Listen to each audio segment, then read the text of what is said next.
Hey everyone, Johannes Keating here.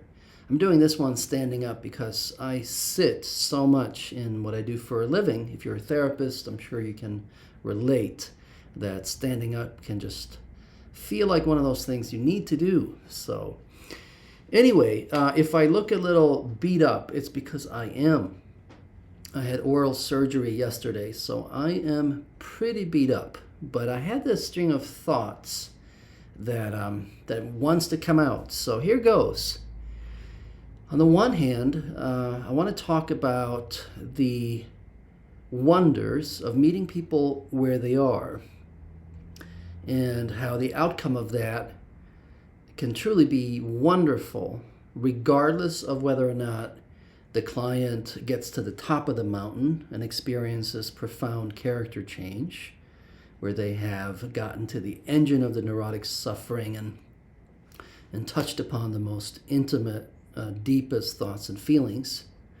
Or you have another set of clients that have not gotten to the top of the mountain, but nevertheless the experience is very significant and very meaningful for them.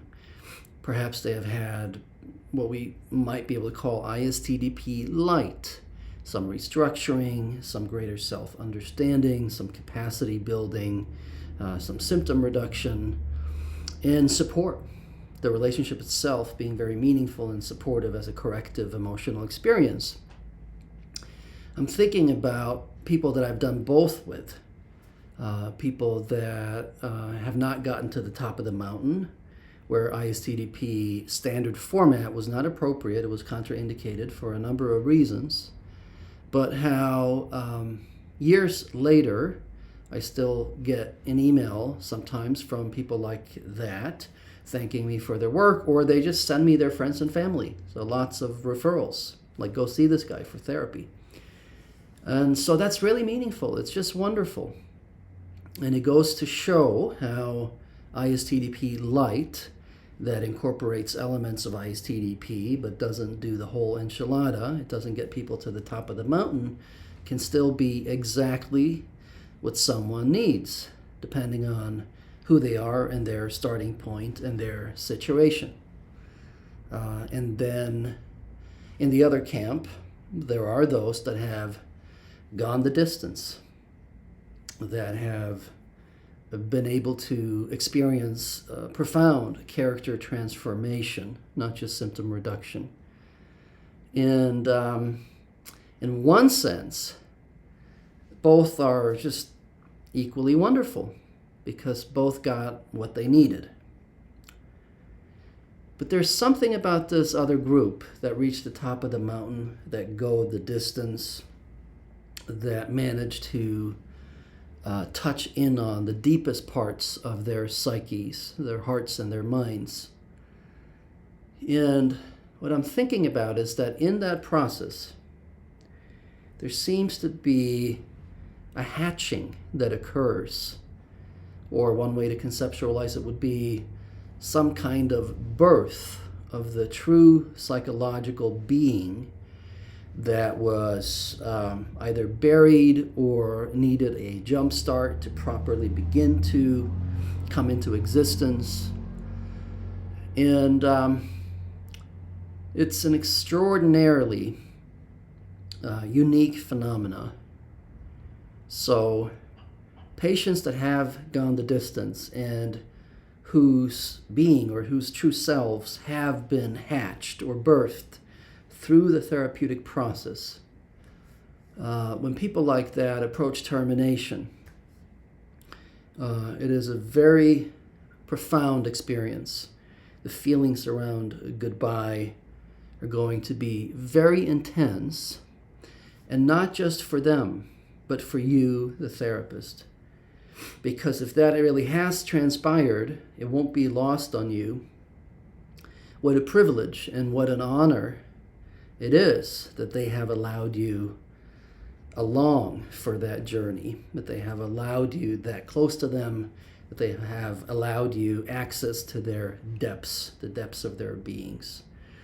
So it's an experience of profound honor and privilege.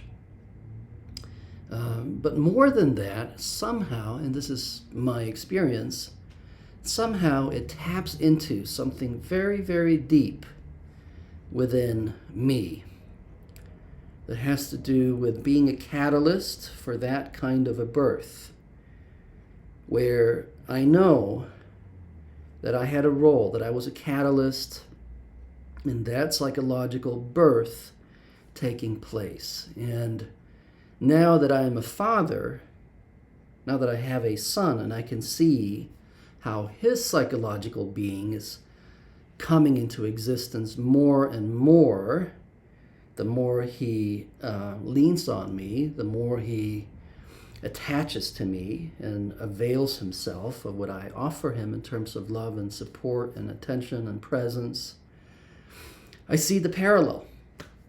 Obviously, we're not the parent of these patients that reach the top of the mountain, not in the sense that I'm the father of my son. It's not in that way, but at the same time, it somehow touches that part of the being, or my being.